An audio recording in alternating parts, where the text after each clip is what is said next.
eu já pego todos os sensores do carro, pego o pavimento que ele estava, pego o local, digo se estava chovendo, qual era a temperatura, pressão atmosférica, empacoto todas essas informações e crio o cenário de reprodução da falha.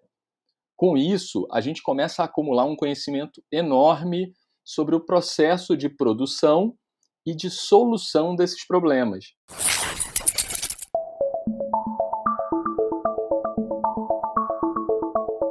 Olá, tudo bem? Eu sou o Felipe Barreto e essa é a versão 1.9 do Solvercast. Hoje eu tô aqui com meu amigo Ivan Viana da Prevision.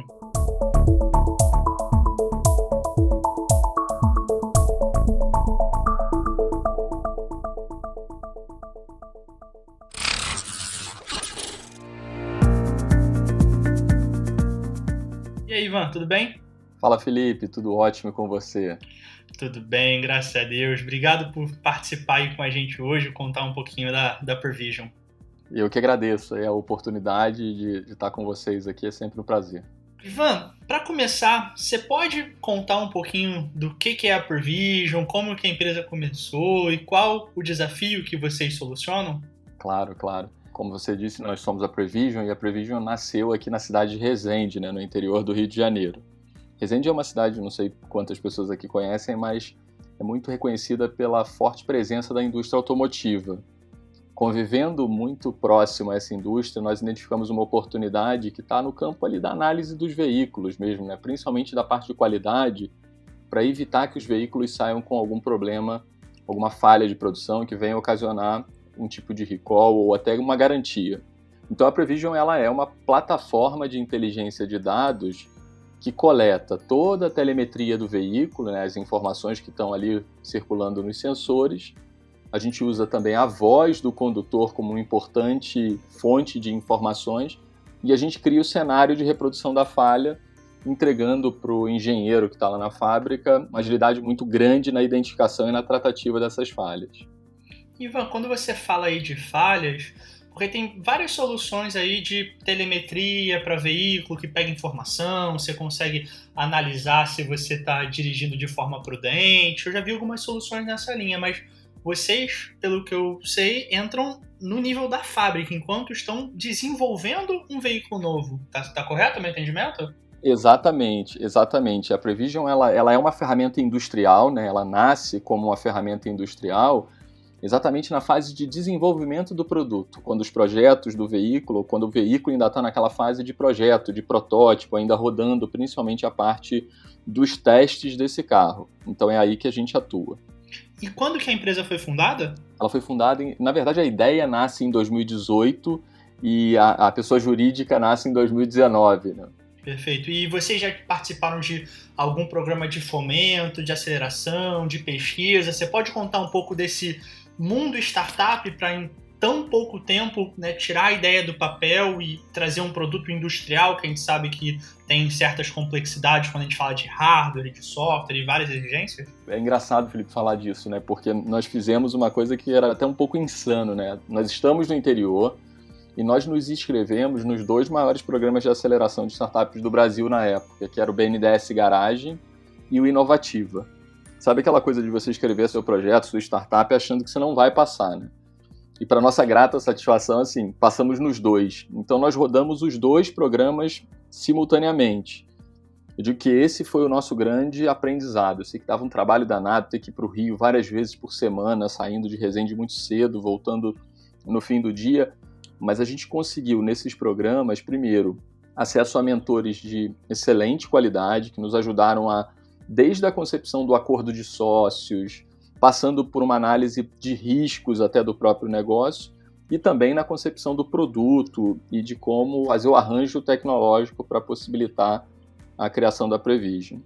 E dado esse cenário industrial, que eu imagino que tenha certas exigências, você pode compartilhar um pouco do MVP, da primeira versão ali, do primeiro protótipo que vocês lançaram? Porque eu imagino que não dá para ser um MVP simples, porque devem ter alguns critérios de exigência aí dos clientes de vocês. Exatamente. Assim, como você sabe, a indústria automotiva é uma indústria que é extremamente exigente, tanto nos fornecedores, então já tinha tem uma barreira de entrada muito grande para startups, que muitas delas não têm um fast track, né? Não tem um caminho de contratação.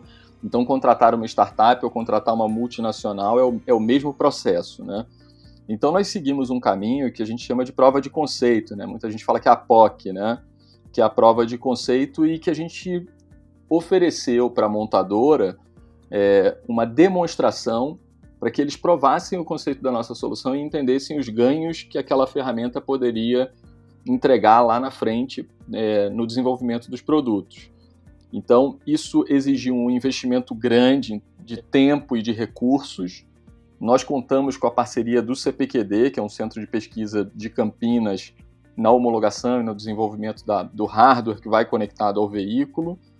E, para nossa grata satisfação, assim, foi muito bacana ver que, mesmo numa versão muito simples, muito tosca até, né, ele já mostrava excelentes resultados. E o que a gente vem fazendo desde lá é melhorar tanto as funcionalidades da plataforma quanto a própria eficácia, né, da ferramenta.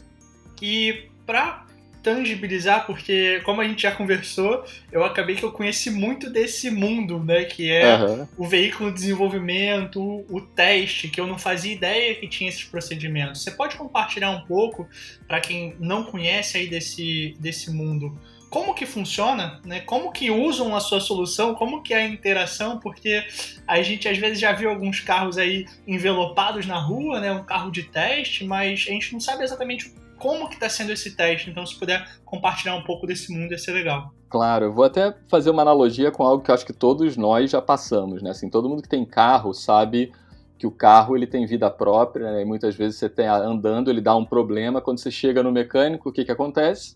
Você nunca consegue reproduzir o problema que você vivenciou. Aquele barulho que você tá ouvindo, tô ouvindo, e aí, cadê? Não tem barulho. Exatamente. Aí quando você chega no mecânico, cadê o barulho? Parece que ele sumiu e que ele só aparece para te irritar. Aí quando você sai do mecânico... Aí ele volta. Aí ele volta.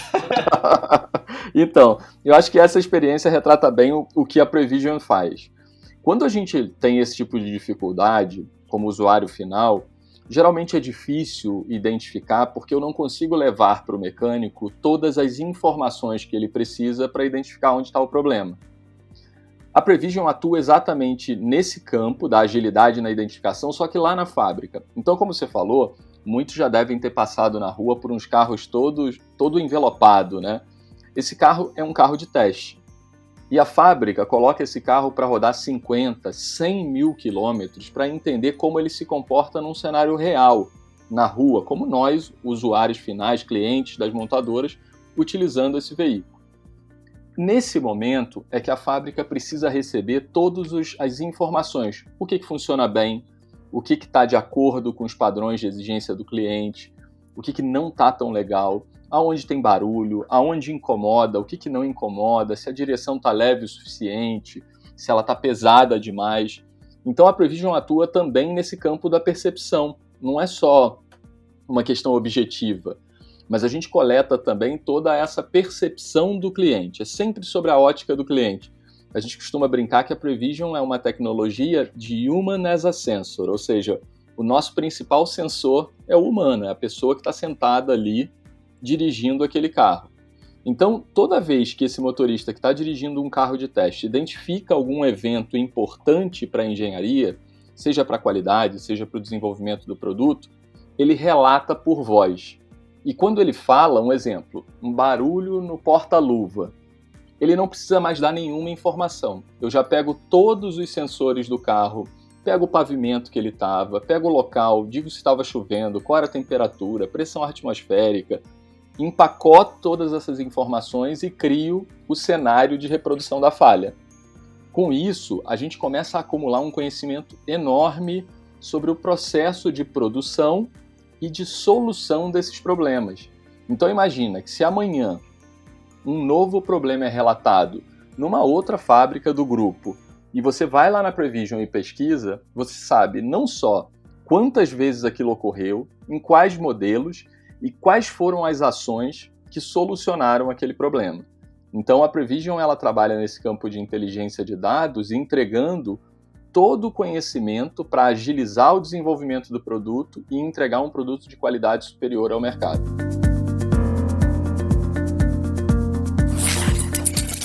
Ivan, sensacional conhecer da história da Provision. Imagino que muitos dos nossos ouvintes também estão conhecendo um mundo novo, né, que é essa etapa de testes. E você pode entrar um pouco em detalhes do ponto de vista aí de tecnologia, porque sempre que a gente fala de hardware é difícil, né, um protótipo, um MVP de hardware, de como foi a solução no início, nesse protótipo, do ponto de vista de tecnologia, estratégias que adotaram e o que mudou ao longo desse tempo?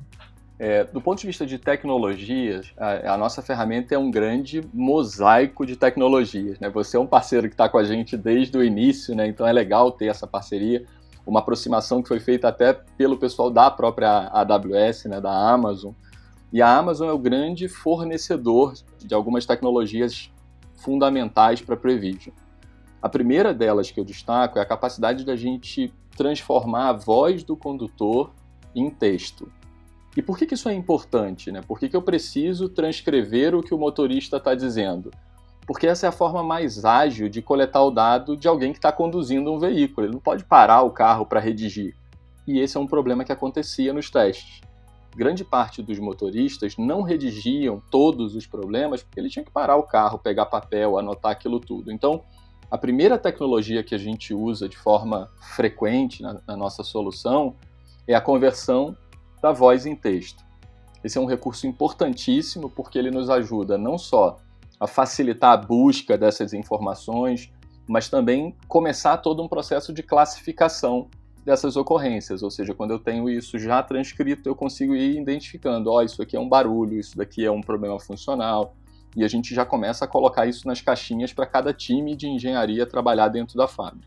E até nessa parte da transcrição, acho que um desafio interessante no caso de vocês é que muitas vezes tem muito ruído e barulho de carro no fundo, né? Então não é tão trivial assim conseguir uma transcrição de qualidade do motorista, muitas vezes. Exatamente, assim, é um ambiente muito hostil para essa tecnologia, né? Especificamente para essa tecnologia, porque eu tenho não só o barulho do próprio motor do veículo, eu tenho o barulho do próprio motor do ar-condicionado, eu tenho o barulho do piso, né? Ou seja, os diferentes pisos que o carro circula impactam na captação, e a gente ainda tem o barulho do vento, que também está ali em atrito com o veículo. Então, é um desafio técnico e que a gente vem trabalhando para poder mitigar o impacto desse ruído, para melhorar a acurácia dessa transcrição.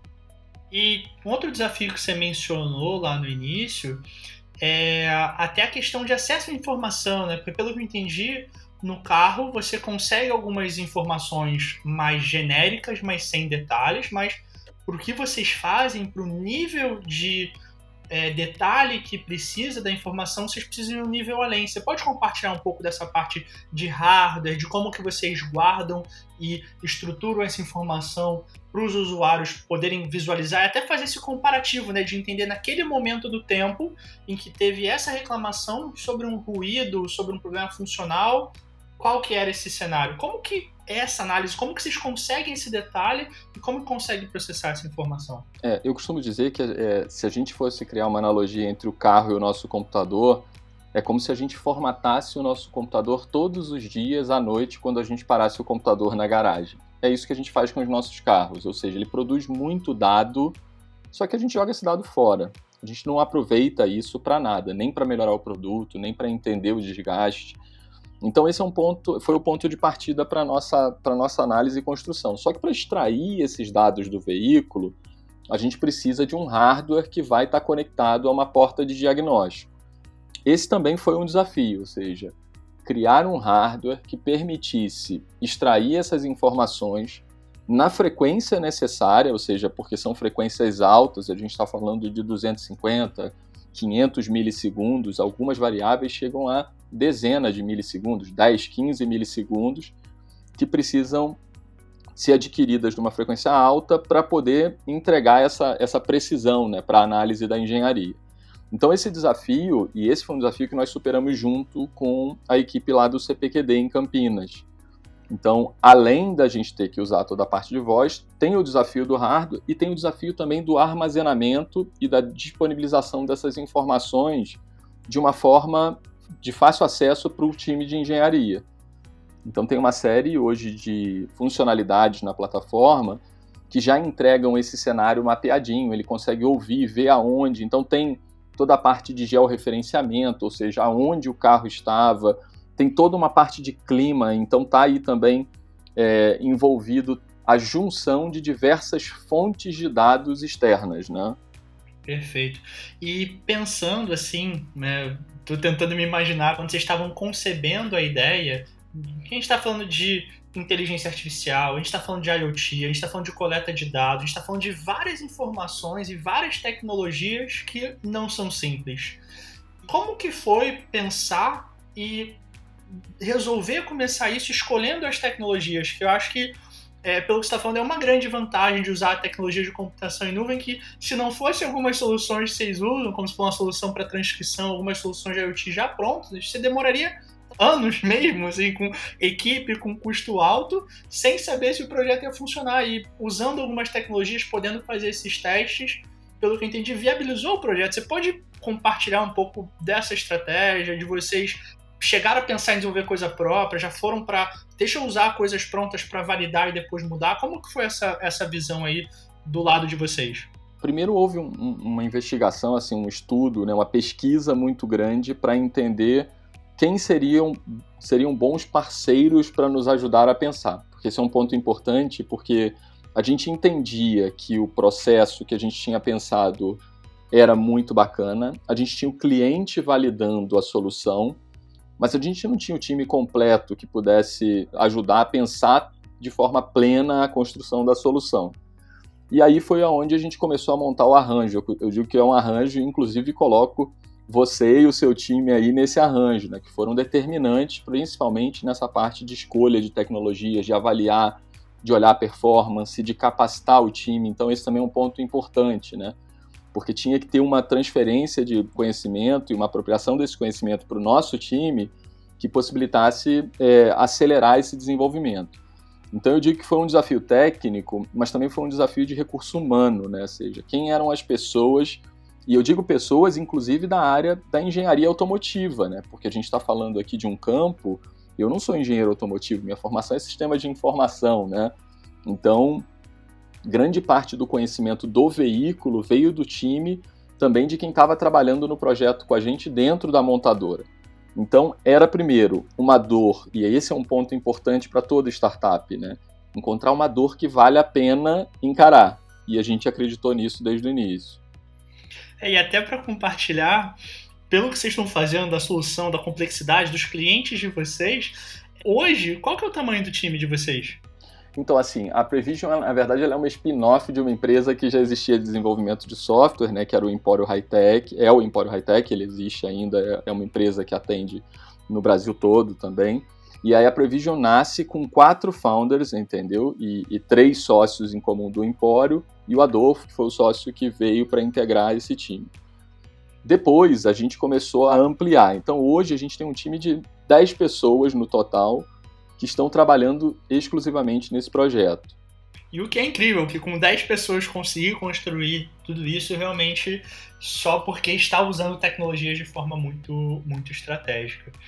E nessa jornada, Ivan, qual que você diria que foi ou que é, né, o maior desafio que vocês encaram ou já encararam?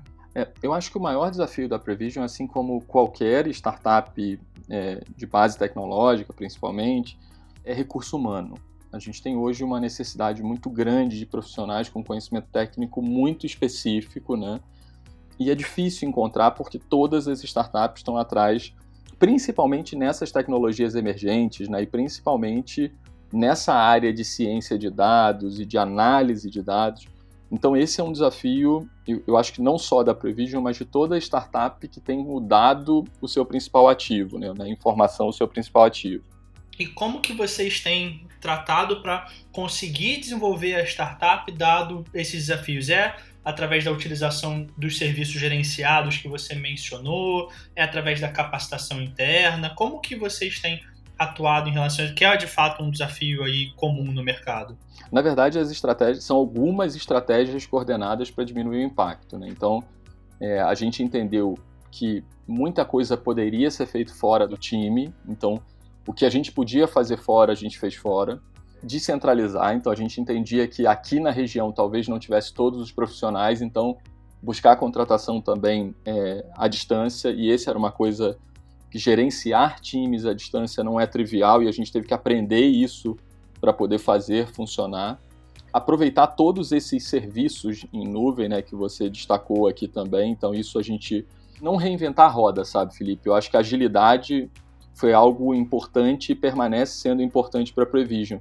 A gente ouve muito dos nossos clientes, principalmente indústrias que estão habituadas com grandes fornecedores, e eu já ouvi isso de alguns engenheiros, falar assim, depois que a gente trabalha com startup, a gente nunca mais quer trabalhar com uma empresa tradicional, exatamente por conta da agilidade, né? Empresas muito grandes são transatlânticos, é difícil manobrar. Startup é jet ski, né? Você muda, você corrige, você implementa, você valida. Então, isso é uma coisa que a gente tem como um core na nossa atividade, é buscar essa agilidade através de aproveita o que a gente tem disponível e entrega valor para o cliente, entendeu? Ivan, e para fechar esse segundo módulo, que você compartilhou muito aí dos desafios mais da parte de tecnologia, teve alguma coisa nesse tempo que você teria feito diferente, né? Algum erro que vocês descobriram? Porque diz muito que inovação você acaba errando, né? Se você não erra, quer dizer que você não assumiu riscos diferentes. Então, você pode compartilhar um pouco dos erros e das mudanças que vocês tiveram nesses anos de startup com a gente também?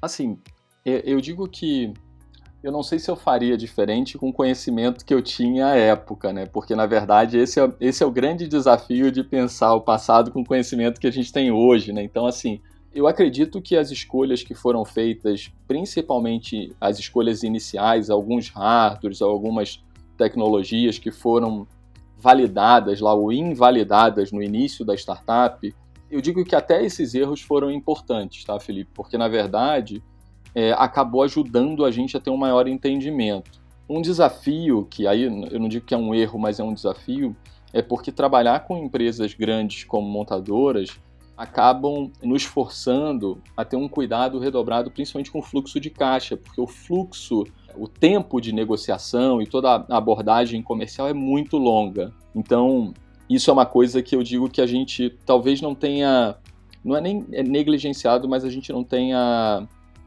previsto ou avaliado isso de uma forma tão clara. Para nossa sorte, a gente conseguiu rapidamente um volume de clientes que acabou dando sustentação. Mas eu digo que isso para uma startup pequena, que não avalia ou que não tem recursos para passar por essa fase, muitos projetos bons, com muita capacidade de solucionar um problema, pode morrer talvez por falta de recursos financeiros nessa fase inicial, porque a gente comete erros, né? Escolhe tecnologia errada, investe numa contratação errada ou num serviço que você usa de forma errada, e isso, quando você não tem recursos, pode ser realmente fatal para o negócio.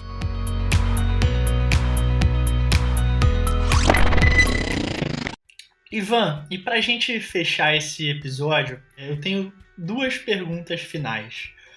A primeira é em relação a você, né, ser professor, você ser sócio de uma empresa de desenvolvimento e chegar a um dado momento e decidir focar em uma startup.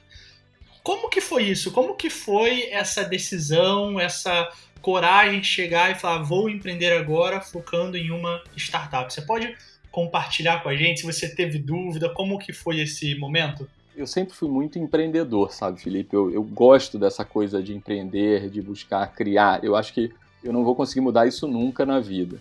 Mas eu acho que essa chave, principalmente da startup, virou porque nós fizemos uma viagem para o Vale do Silício, os 4 sócios, né? Nós fizemos uma viagem e nós ficamos lá por volta de 20 dias, os 4. E a gente voltou de lá com uma ideia muito clara de que a gente iria empreender especificamente nessa área, e ali, inclusive, a ideia já veio, eu digo que ela voltou quase pronta, assim, ela não voltou lapidada, mas ela voltou bruta e de uma forma em que a gente entendeu que dava pra gente fazer. E, assim, movido ao desafio e essa coisa de valorização do empreendedorismo, eu falei, vamos tocar, eu acho que está na hora da gente começar a desenvolver, acreditar no potencial do nosso time e encarar. Para nossa sorte, assim, a gente aqui no interior você tem essa coisa de ter mais acesso às pessoas.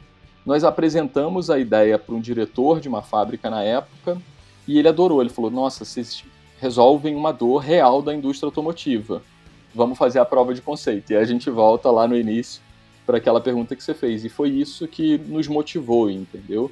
E para o futuro, Ivan, o que vocês veem, né? A gente falou muito de inteligência artificial, eu sei que tem muita coisa aí de estratégia de negócio que não pode compartilhar, mas alguma coisinha você pode falar para a gente aí de coisas que vêm pela frente nesse mercado de vocês e com a solução de vocês? Claro, assim, dá para compartilhar assim alguma coisa.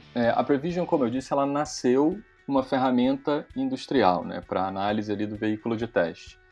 Nesse caminho, a gente começou a entender que nós éramos uma empresa, uma plataforma de inteligência de dados para mobilidade. E quando a gente fala isso, é porque a gente entende que a gente está vendo só a pontinha do iceberg do mercado em que a gente tem potencial. Então hoje eu vejo a Prevision muito mais como uma provedora de inteligência de dados para essa indústria toda, e eu posso dar uma pinçada assim, para seguros com análise comportamental, para um carro autônomo como uma análise de percepção de suavidade na curva, de conforto na condução, numa inteligência preditiva para a manutenção do seu carro.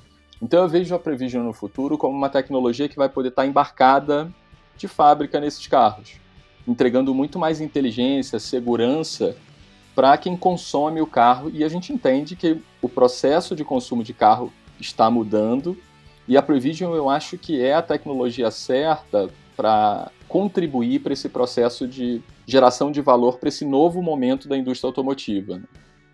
Bom, Ivan, obrigado demais por compartilhar com a gente sobre a Prevision, sobre um mercado que acho que muita gente, eu não conhecia como é que era, e né, é um produto que a gente usa diariamente para se transportar, e às vezes a gente não sabe do quanto de inteligência e análise tem ali na construção. Então, obrigado demais por participar com a gente, compartilhar a sua história da Prevision, os desafios e a estratégia de tecnologia de vocês. Eu que agradeço, Felipe, é sempre um prazer conversar com você. Nossos papos sempre são inspiradores, assim, eu sempre saio muito animado e com boas ideias. Conte sempre conosco e com o time todo da Prevision, super parceiro aí de vocês. E aos ouvintes, obrigado por ouvirem mais um episódio e até o próximo Solvercast.